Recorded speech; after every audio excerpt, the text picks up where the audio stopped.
खौफनाक रात। गांव के एक कोने में एक पुराना घर खड़ा था, जिसे सभी लोग खौफ का घर कहते थे। कहा जाता था कि वहां रात के समय अजीब आवाजें आती थीं और कई लोग वहां से भाग खड़े हुए थे।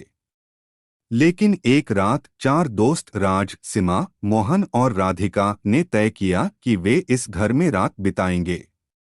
वे घर के दरवाजे पर पहुंचे। दरवाजे की खिड़की से अंदर झांकते ही उन्हें अंधेरा दिखाई दिया। राधिका ने कहा, चलो हम अंदर चलते हैं। सभी थोड़ी हेजिटेंटली अंदर गए। घर के अंदर का दृश्य भयानक था। दीवारों पर पुराने मटमैले चित्र थे और फर्श पर धूल की मोटी परत थी। जैसे ही उन्होंने घर का दौरा करना शुरू किया, अचानक एक तेज गड़गड़ाहट हुई। सब लोग डर गए और एक दूसरे का हाथ पकड़ लिया। क्या वह तुम में से कोई था? मोहन ने पूछा। सभी ने सिर हिलाया।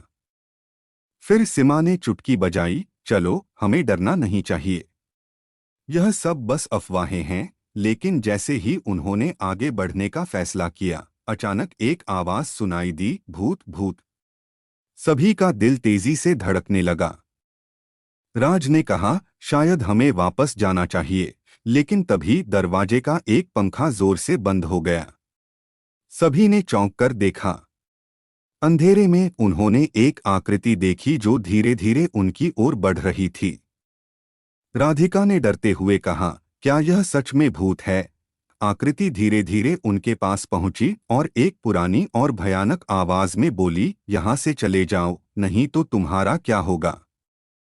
वे सभी चिल्लाते हुए भागने लगे, लेकिन दरवाजे की कुंडी बंद हो गई थी। वे बाहर नहीं जा पा रहे थे। मोहन ने कहा, हमें कोई तरीका खोजना होगा। सबने उस आकृति की ओर देखा जो अब उनके करीब थी। मैं तुम्हें नहीं छोड़ूंगा, आकृति ने कहा। तभी राज ने अपनी जेब से एक छोटी सी मोमबत्ती निकाली और उसे जलाया। मोमबत्ती की हल्की रोशनी में उन्होंने देखा कि आकृति एक महिला थी, जिसका चेहरा भयावह था और उसकी आंखें खाली थीं। तुम्हारी मदद करो, राधिका ने चिल्लाते हुए कहा। आकृति ने एक पल के लिए रुककर कहा, मैंने तुम्हें चेतावनी दी थी। फिर उसने अपने हाथों को बढ़ाया और एक तेज हवा के झोंके से मोमबत्ती बुझ गई। सब कुछ फिर से अंधेरे में डूब गया। वे चारों दोस्तों ने एक दूसरे का हाथ पकड़ा और चिल्लाते हुए दरवाजे की ओर दौड़े, लेकिन दरवाजा अचानक खुल गया। बाहर निकलते ही उन्होंने देखा कि सुबह हो गई थी। गांव वाले उस घर के पास खड़े थे और सबने पूछा, क्या तुम ठीक हो? राज ने कहा, हमने भूत देखा। लेकिन जब वे मुड़कर घर की ओर देखे तो वह बिल्कुल सामान्य लग रहा था, जैसे कुछ हुआ ही न हो। फिर से लौटने का साहस किसी को नहीं हुआ। उस रात का खौफ उन्हें हमेशा के लिए अपने साथ ले गया।